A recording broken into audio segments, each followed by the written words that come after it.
Now, the greatest radio shows of all time. Suspense. The Shadow Node. Washington calling David Harding, Counter-Spy. Classic radio theater. The Great Gildersleeve. Fibber McGee and Molly. Dragnet. Gunsmoke. The Lone Ranger. Now, step back into a time machine with your host, Wyatt Cox. Good evening, friends of the Inner Sanctum. Well, we close out this week with Western adventure Raymond Burr, starring as Captain Lee Quince in Fort Laramie from 66 years ago, June 10th, 1956, and the story of the young trooper.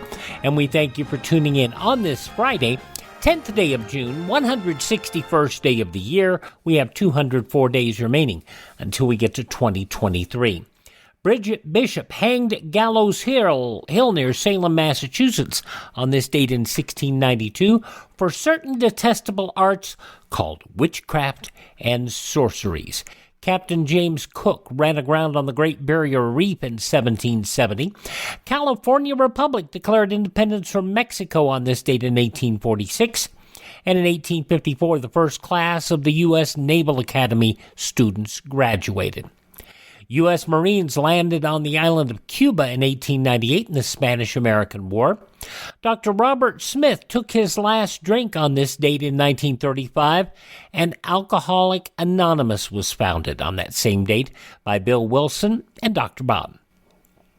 In 1940, Italy declared war on France and the United Kingdom. President Roosevelt denounced Italy's actions with the stab in the back speech from the graduation ceremonies of the University of Virginia.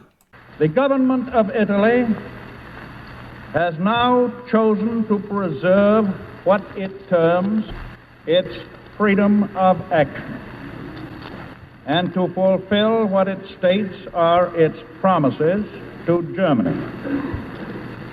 In so doing, it has manifested disregard for the rights and security of other nations, disregard for the lives of the peoples of those nations which are directly threatened by the spread of this war, and has evidenced its unwillingness to find the means through pacific negotiation for the satisfaction of what it believes are its legitimate aspirations.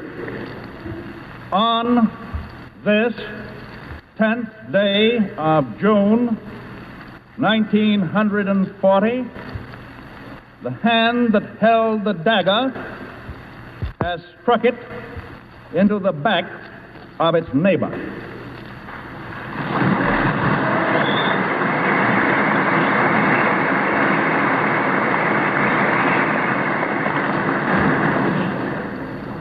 On this 10th day of June, 1940, in this university, founded by the first great American teacher of democracy, we send forth our prayers and our hopes to those beyond the seas who are maintaining with magnificent valor their battle for freedom.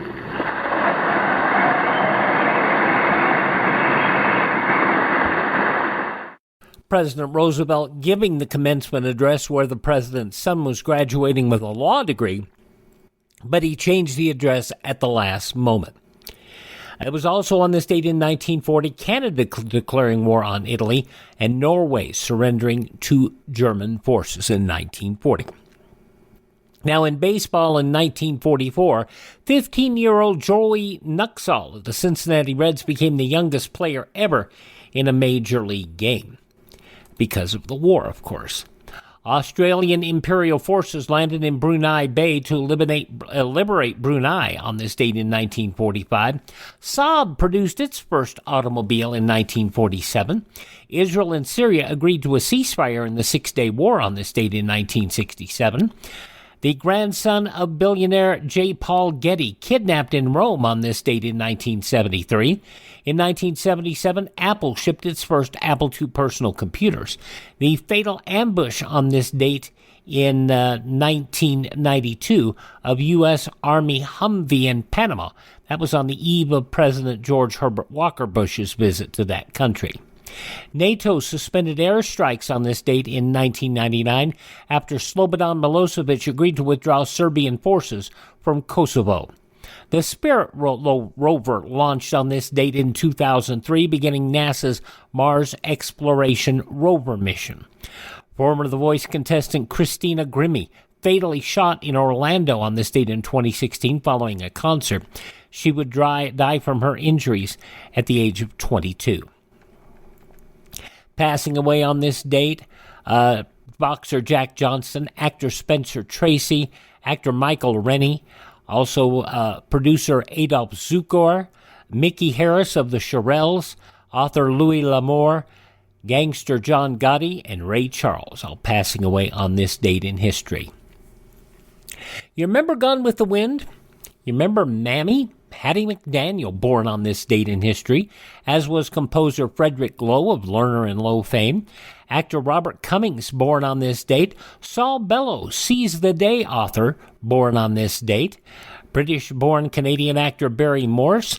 The Duke of Edinburgh, Prince Philip, who passed away just last year at the age of 99, Queen Elizabeth II's husband.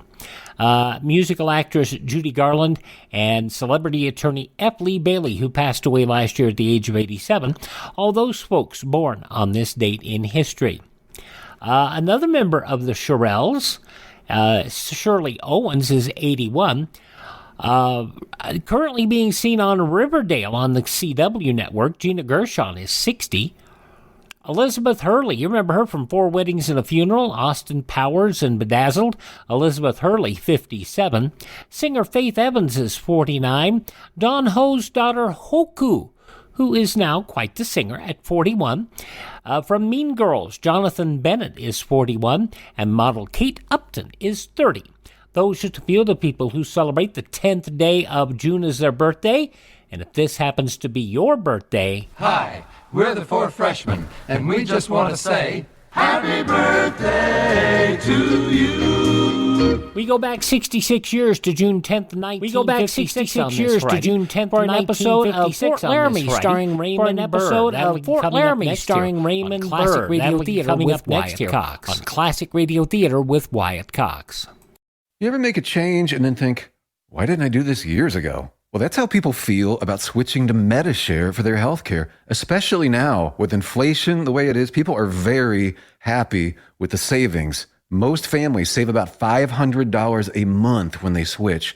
It's a huge help when prices are going up so fast in so many other areas. And Medishare's customer satisfaction rate is double that of health insurance. It's just a different experience, and people really like that. Medishare is an alternative to health insurance. It's a community of Christians who share each other's healthcare bills, and it's been going strong for over 25 years. It really is the gold standard, the most trusted name in healthcare sharing.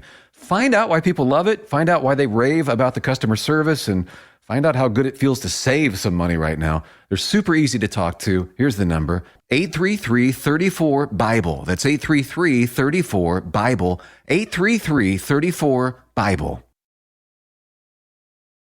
Now on Classic Radio Theater with Wyatt Cox, we head back to the 19th century, to Fort Laramie, Wyoming, in an episode of the same name, Fort Laramie, starring Raymond Burr, from 66 years ago, June 10th, 1956. At the gallop, ho!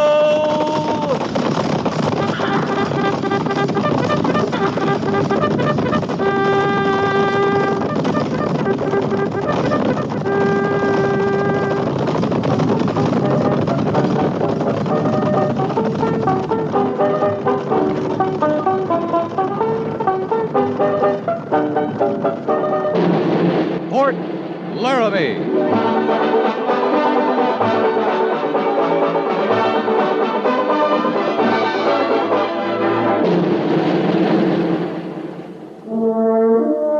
Fort Laramie, starring Raymond Burr as Captain Lee Quince.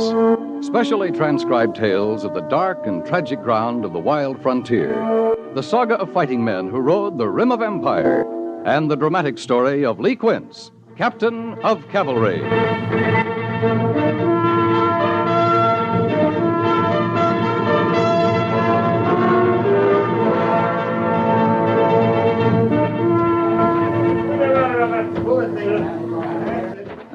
No spikes in this side of the rail at all. How about over there, Mr. Syberts? Haven't run into one in 20 yards, Captain. They sure weren't taking any chances, were they? 4 telegraph poles across the track, all the spikes removed from the rails, and the track yanked off the roadbed. I'd say they weren't taking much chance, Mr. Syberts. You think it was Cheyenne, sir? Well, it's Cheyenne country. Why'd they do it? Derail a train, kill all those innocent people? Oh, fear. That's why most men kill. The fear of what? The trainmen were armed, sure, but 20 of those dead back there are women and children. The iron horse makes a lot of noise, Mr. Syberts, and puffs a lot of steam. If you saw it cutting through your country, you might not stop to think it was carrying women and children.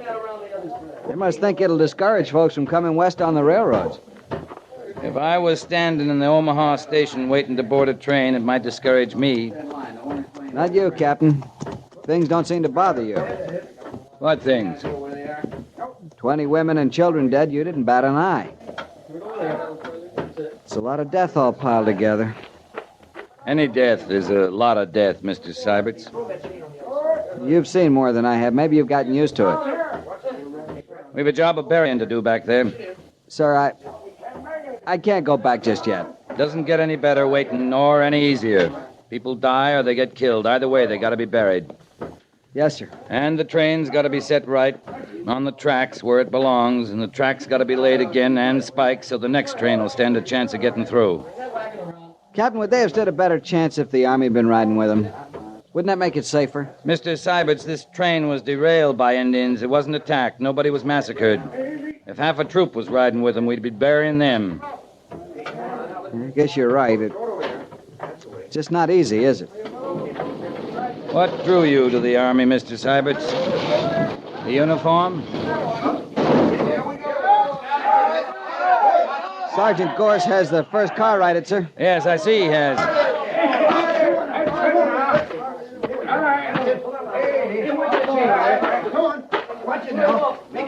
Let's go. Good, man. Why not take yourselves a rest now? Okay. Good work, Sergeant. It's a mite easier telling them how it's done, Captain. Somebody has to do the telling. You got a car back on the rails, didn't you? Yeah, but this ain't cavalry work. We're all that's here, Gorse.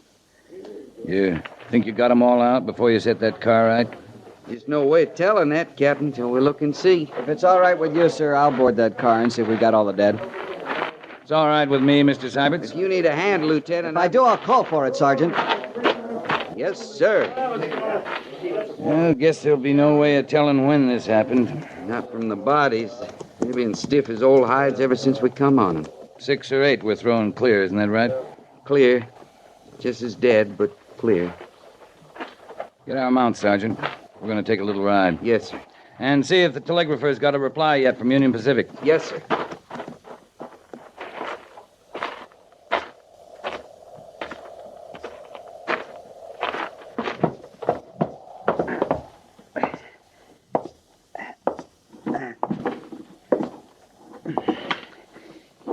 Need any help, Mr. Syberts?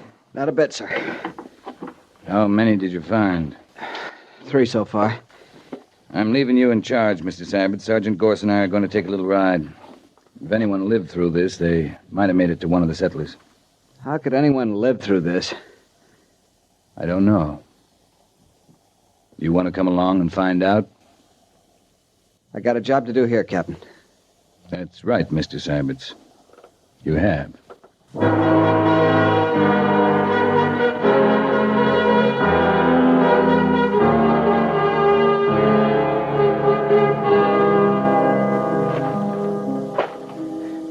I ain't had much time to look around good. Just rode up myself, a bit before you did. How many horses did you have, mister? 18. Not counting the one I was riding. I wonder how come they left the house standing. burned everything else. They didn't mean to do you a favor.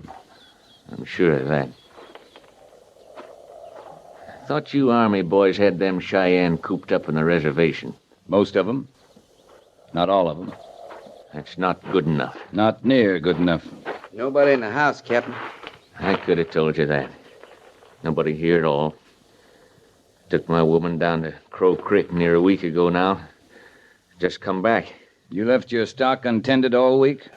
I got laid up down there. Grip. Too aching to come back sooner.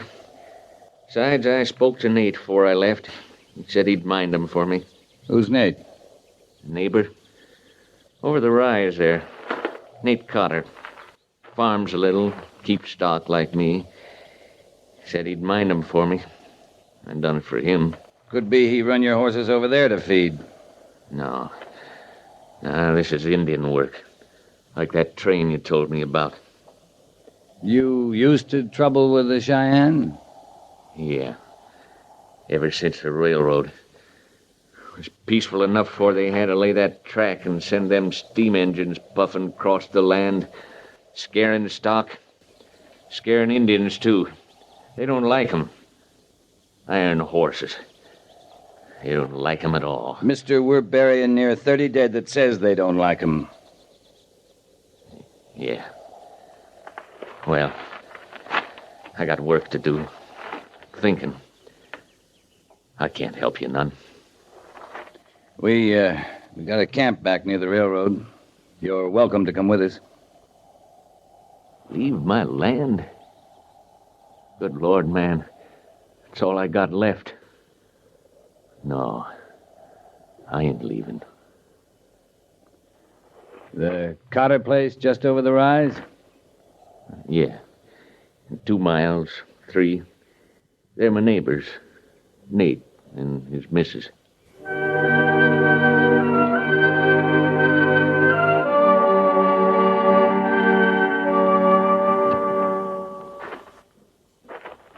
Left nothing to chance here, Captain. Nothing. And no one. That'd be Nate Cotter. It'd be a man on Nate Cotter's place. Yeah. Guess it's Cotter. Crazy thought I get every time we find one like this. Can't help wondering what they died of first. Of course, it doesn't make much difference. No, sir, it doesn't, but I get the thought just the same. Well, I'll look around for something to dig with, Captain. Guess there's no need to look for his woman. They carried her off, sure. Yeah? Hold it, Gorse. Something else, Captain? Yeah, I thought I heard something. I sure don't. Listen. Over there, where that clump of trees is. Something, maybe only the wind, though. You want I should come with you? No, just keep a sharp eye.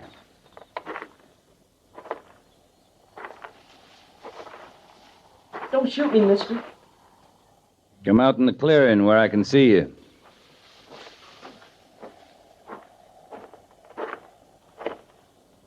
I sure hope you don't aim to shoot. No, I don't aim to.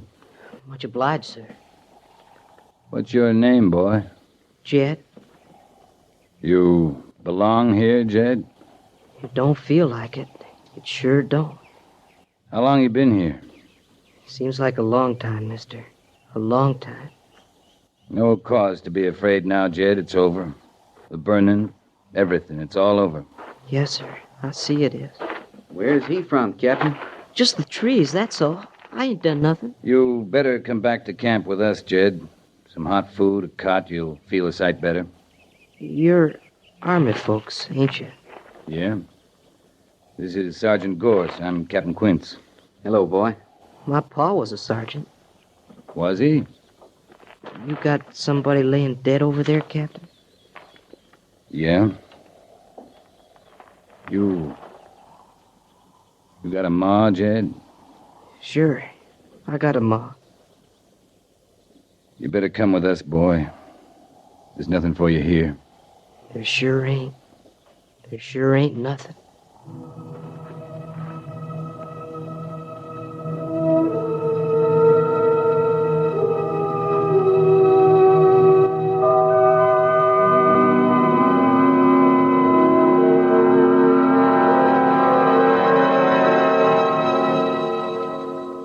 just never seen a young'un with such a fright, Captain. You think he saw it all? Yeah, he saw it all. Sure would be a fright, watching your pa killed and your ma carried off that way. You won't forget that soon. Of course, he won't forget it ever. He ate like he was starving. I don't know as he'll sleep, though. Funny thing. You talk to him, ask him questions, and the answers ain't answers at all, just words. Send him back to me. I'll bed him down here. Yes, sir. Still no word from Union Pacific? No more than we had. They're sending another crew out, but no one says when they'll get here. They hear anything at the telegrapher's tent, I want to know it right away. Yes, sir. I'll get the boy. I was just coming for you, Jed. Captain Quince wants to see you. I want to talk to him, Sergeant. Young fellow wants a hearing, Captain. Come on in, Jed. Sit down. Yes, sir. I thought maybe we could talk. Sergeant? Just leaving, sir. I like him. I like him fine. Best cavalry sergeant I know. 66 years ago, June 10th, 1956, Fort Laramie on Classic Radio Theater with Wyatt Cox. No offense, but are you a little fat when you look in the mirror? How would you like to learn the secrets to lose 3 to 5 pounds a week easily without joining the gym or going through any crazy diets? It's called Body Sculpt by Med Diet. For the last 2 decades, we've been helping people just like you that have pounds they want to shed. We've helped millions of people lose thousands and thousands of pounds over the years. And now it's your turn. Learn the secrets of how to lose weight with one simple phone call. You'll see an amazing difference in a matter of days. Don't believe us? We'll offer you a money-back guarantee. If you're ready to start losing weight right now, call right now to learn more about your risk-free order to Body Sculpt. Call for your risk-free offer. 800-738-5332. 800-738-5332. 800-738-5332. That's 800-738-5332. Are you in bad pain? You know what I mean. Your knees hurt. Your shoulder hurts. Your elbow and back are constantly killing you. And I'm sure you've tried every pain pill or cream available at the drugstore. Am I right? Well, here's something you haven't tried. Pain Magic. Pain Magic is not available at any drugstore. The only place you can get it is by calling the special toll-free number I'm about to give you. And to make things even better, call right now and find out about our buy one, get one free offer. We're so confident it'll work for you that we offer a free bottle with your purchase. No prescription required. Call now to learn how you can get Pain Magic and get rid of your pain. Remember, your results may vary. 800-492-8164.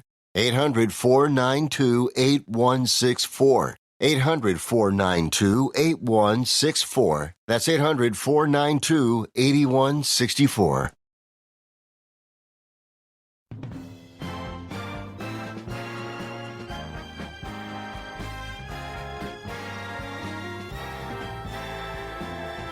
Thanks for spending part of your Friday with us here on Classic Radio Theater with Wyatt Cox. We're listening to an episode of Fort Laramie starring Raymond Burr, as it was originally broadcast Sunday, June 10th, 1956. In the newspapers of that Sunday 66 years ago, these were some of the headlines. President Eisenhower underwent an emergency surgery early yesterday to save him from possible death. The surgery a success, as doctors expect him back in full harness in 4 to 6 weeks. They have also said he can run for re-election.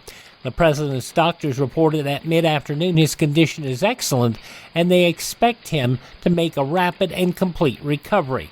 Mr. Eisenhower's on the operating table at Walter Reed Army Hospital for an hour and 53 minutes in the small hours. The operation bypassed a diseased 10-inch section of the tube-like small intestine to relieve an obstruction. No tissue was removed. Meanwhile, Mamie Eisenhower, a soldier's wife who knows what it means to wait and watch, was heartened by news the president had won the major battle in his fight to return to health. White House Press Secretary James C. Hagerty was in the group that brought the First Lady a dawn report that Mr. Eisenhower's intestinal operation was successful and that he was in very satisfactory condition, Haggerty saying she was very pleased.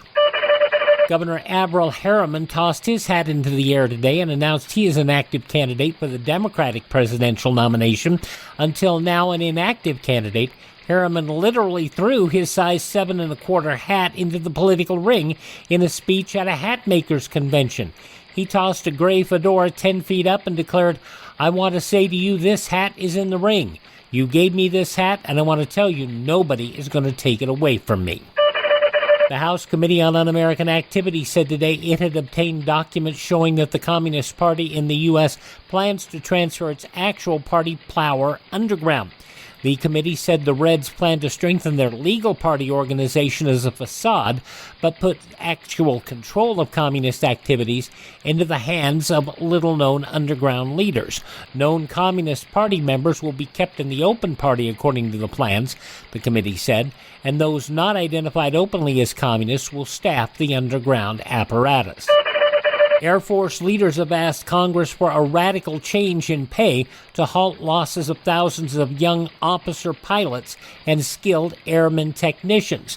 The proposal made public in the release of closed-door testimony by Lieutenant General Emmett Rosie O'Donnell, Jr., Deputy Chief of the Air Staff for Personnel, by the Senate Air Power Investigating Subcommittee.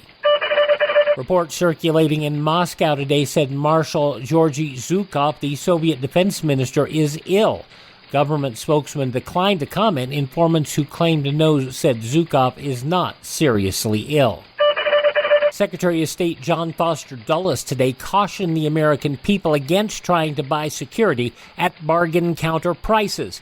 In a commencement address at Iowa State College in Ames, Dulles said that so long as the danger of international communism persists, this nation will need to spend about $40 billion a year on what he termed peace insurance. American officials today branded Soviet Premier Nikolai A. Bulganin's newest disarmament proposals pure propaganda. They predicted a polite but firm American rejection. They say Bulganin's latest message to President Eisenhower was sadly lacking in new ideas for solving the East-West deadlock. Instead, the Soviet premier sought to persuade the U.S. and its allies to disarm on their own without awaiting an international agreement with foolproof controls. And those some of the day's top news stories as reported in the newspapers of Sunday, June 10th, 1956, on your radio Fort Laramie, the conclusion of which you'll hear next on this Friday Classic Radio Theater with Wyatt Cox on your favorite radio station. Are you suffering with arthritis or osteoporosis? Do you have diabetes? Did you know that these are just 2 of the hundreds of diseases that have seen improvement with Dr. Wallach's incredible longevity products? You can't get them at a health food store. The only way to get them is to call us at 800-214-0065. That's 800-214-0065. Do you have heart disease, fibromyalgia, or high blood pressure? Do you have a terrible time losing weight? Dr. Wallach can help. He was a veterinarian and cured diseases in animals. He felt that he could do the same for humans, so he became a physician. Over 50 years of research and helping people like you goes into every bottle of Dr. Wallach's amazing discoveries. Do you want to feel better? Learn how to treat the cause of your problem rather than covering up the symptoms with drugs. Call 800-214-0065. That's 800-214-0065. Saturday on Classic Radio Theater, we're going to go back 87 years for another episode of Calling All Cars, Hot Bonds, as it was originally broadcast June 11th, 1935. Stolen Liberty bonds being unloaded for Pretty Boy Floyd's gang. Floyd himself died only a few months before this broadcast took place on June 11th, 1935. He died on October 22nd, 1934. That's tomorrow. Calling All Cars on Saturday's Classic Radio Theater. But now the conclusion of Fort Laramie, starring Raymond Burr, 66 years ago, June 10th, 1956. Papa was a sergeant. Yeah, you said that. I don't recollect it myself. But he told me lots of times. He was a sergeant in the war. Ma says he never got over it. The war? No, sir, being a sergeant. She meant bossy-like, you know. He'd give orders to her, to me, horses, everything. They're just the three of you? You, your ma and pa? That's all. Ma laid it on as being a sergeant, telling you what to tote, what to plant, how he wanted things just so. I'm talking too much? No, Jed. It's good sometimes. Talking too much. Yes, sir. Now, Sergeant Gorse, he don't seem so bossy to me. You're not in the cavalry, Jed. I'm a hand with horses. Well, that's a start. You all alone, Captain? How do you mean? You got nobody? Just you? I ain't got nobody. And Sergeant Gorse, he's got nobody. It's a good life, ain't it? For a man alone. Yeah. For a man, Jed. You're going by my face, ain't you? I can't help my face. Nothing wrong with your face. Just it looks awful young, Jed. I can't help that. Now, how old are you? I'm big enough, strong enough. Some of them men, when we was eating, I was bigger than them. How old are you? 18. 18? Near 19, actual. Well, a boy that old ought to recollect when his pa was a sergeant in the war. I can't help what I recollect, like I can't help my face. You going by my face, that's all. I want to be in the Army, Captain. Most particular, I want to be a cavalry trooper. Well, you better get some sleep first. Don't set me by that way, Captain. I can't give you no proof about me being as old as I am. It was in the Bible with all the rest. Them as didn't live, me. Ma read it there herself. Now you know I can't show you that Bible, Captain. Now, easy, Jed, easy. I know you can't. It's what's inside makes a man. My pa said that, and I know it's true. Message from the telegraphist, Captain.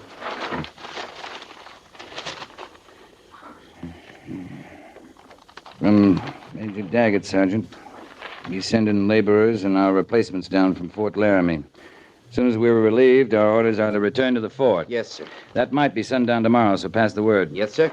You'll take me along, Captain. You wouldn't want to leave me for the Injuns. Jed, I'd say a lot depended on how soon you stretch out there and go to sleep. I'm almost asleep now, Captain.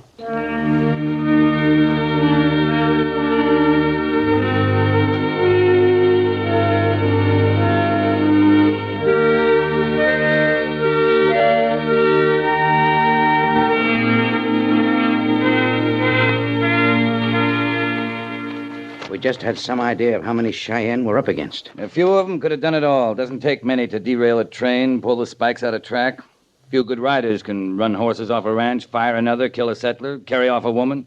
You think it's a small band, then? I didn't see a single Cheyenne, Major. What did the scouts say? Well, there's the last report. No sign of camps. No Cheyenne activity. I sent Pete Hazen out yesterday morning. Well, if there's still Cheyenne in the west, Pete will find them. When he does, we'll have to engage them, Captain. When he does, we will. That rail line has to stay open. Big shipments of Army supplies have already left the east. It's a matter of days till those trains cross the same spot where this last one was derailed. Any people on these trains, Major? You mean troops? I mean any kind of people. We left nearly 30 graves by that roadbed. It's a little fresh in my mind. You think I don't know that? I just know I know it. That's enough for me. We couldn't have stopped this last disaster, Lee. There's no way. There's one way. We could have been there in time. What kind of scouts we got between here and Cheyenne? Poor ones. You know, we can get some good scouts. Get some squaws off the reservation. You couldn't do worse. All right, Lee, that's enough. Well, we're the best scouts in the world. The Army's not big enough to patrol every inch of rail line to the coast. Remember when they were laying this track? I was on General August's staff. The 30th Infantry, part of the 4th, part of the 36th, 4 companies of cavalry, 4 companies of Pawnee Scouts, just to protect the grading and working parties. And General Dodge was chief engineer of the road. I know that. Doesn't change a thing. Yeah, I see it doesn't. That all, sir? That's all, Captain. Oh, Captain. Yes, sir? Lieutenant Syberts tells me you brought back a boy, an orphan from one of the ranches. That's right, Major. What do you think of him? He's young. Scared. Syberts thinks he'll make a good trooper. Does he? I'm asking what you think, Lee. I turned him over to Sergeant Gorse. If there's any trooper in him, he'll bring it out. Yes. Yes, he will. That's all, Captain. Dismissed. Yes, sir.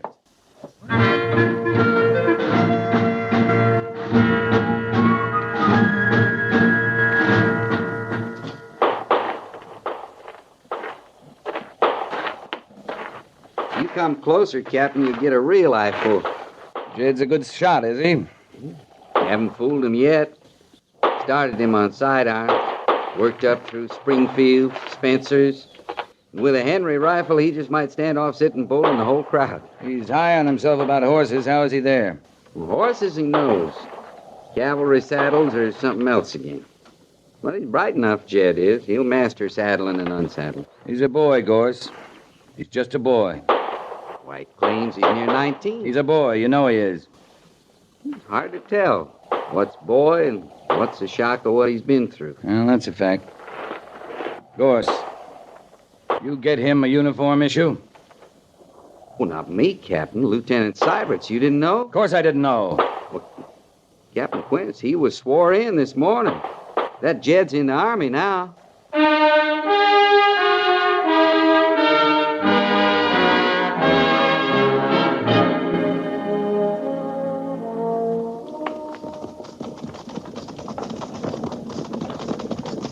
Rendezvous point ahead, Captain.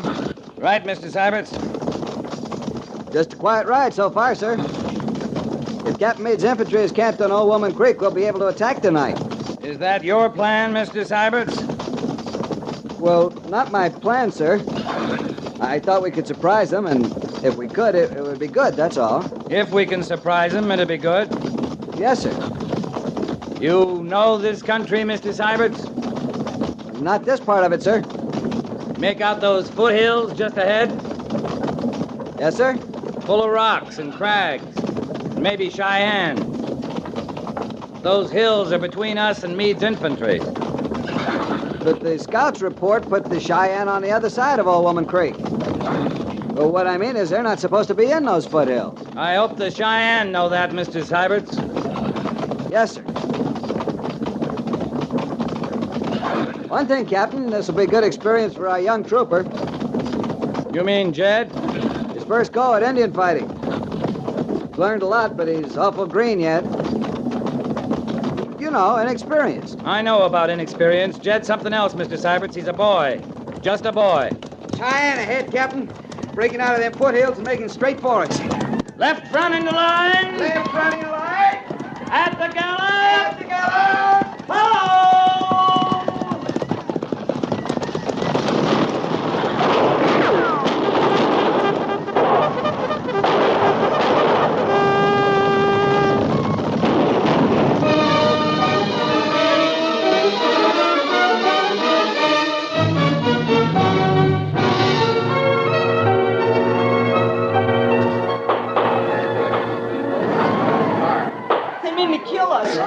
Us all. I don't like it here. I want to get out.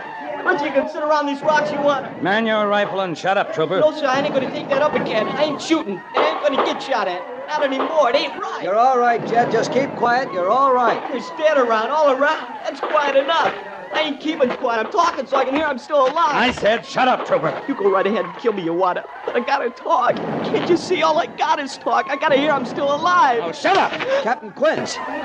I want to go home, Captain. Please, I want to go home. Yes, son. I know. Just home. I'm sorry, Captain. Man your gun, Mr. Syberts.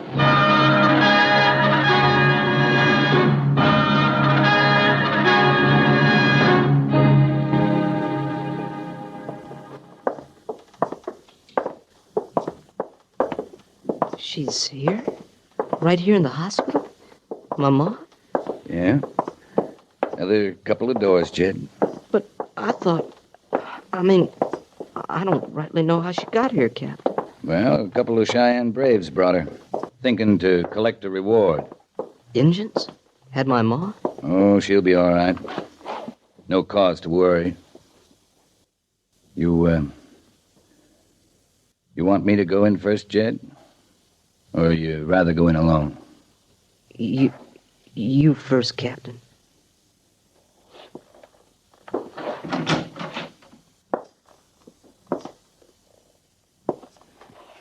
You awake, ma'am? Mrs. Carter? I'm awake. Jed's right outside, ma'am. Jed? Your son, Mrs. Carter. I got no son. Me and the mister, we was alone. I got no son. I'm sorry, ma'am. Truly, I'm sorry. Fine-looking boy, though. Wished he was mine. We could have used a son, me and the mister. I was wrong. I meant you no harm. No hurt, ma'am. No hurt left in me, Captain. Boy. Yes'm? You got no ma your own? Yes'm. I got a ma. Got a pa, too. Much obliged for your asking, ma'am. You never asked me, Captain. You never come right out and asked. I was scared when you found me. You thought like I belonged there, and I let you. Where do you belong? Illinois. I ran away, worked a spell for my keep along the way, till I got to Omaha. Then I got on that train. The one you found with all them dead. Jed, I don't believe you. Anything you say goes down right hard. It was night when we hit. I was throwed clean out of that train, Captain. I think I must have lit running. I never stopped till where you found me. I didn't lie, Captain. You just took for granted. Your pa was a sergeant? Don't you know he was? Ordering Ma and me around, telling us what to tote, how to plant, how to do everything just so. He told you something else, Jed. Yes, sir? It's what's inside makes a man. My pa said that, and I know it's true. You better go home, boy. I mean to. Yes, sir, I mean to do that right away. I'm obliged, Captain. Most particular, I want to be a cavalry trooper. You come back and say 5 years, Jed. When I'm 18? Actual? Yeah, we'll be waiting for you.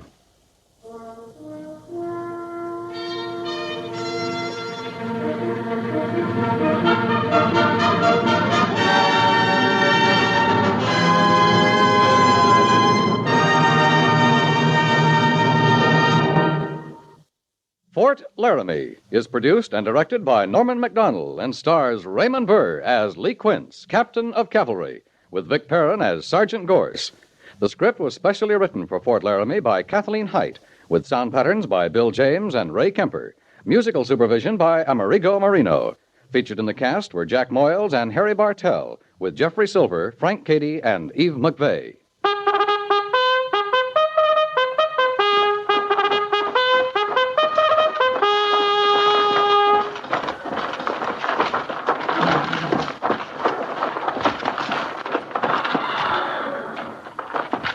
Company, tension! Dismiss.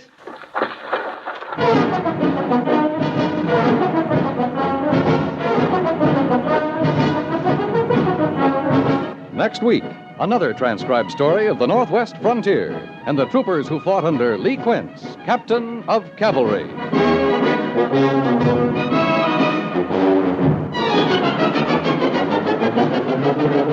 From June 10th, 1956, Fort-Laramie on Classic Radio Theater with Wyatt Cox. Would you visit my webpage, classicradio.stream?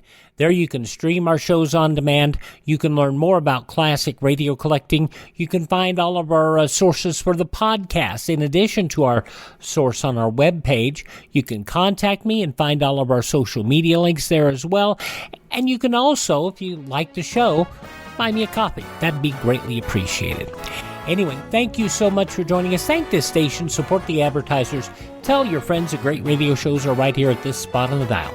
Classic Radio Theater with Wyatt Cox here on your favorite radio station. Have a great weekend.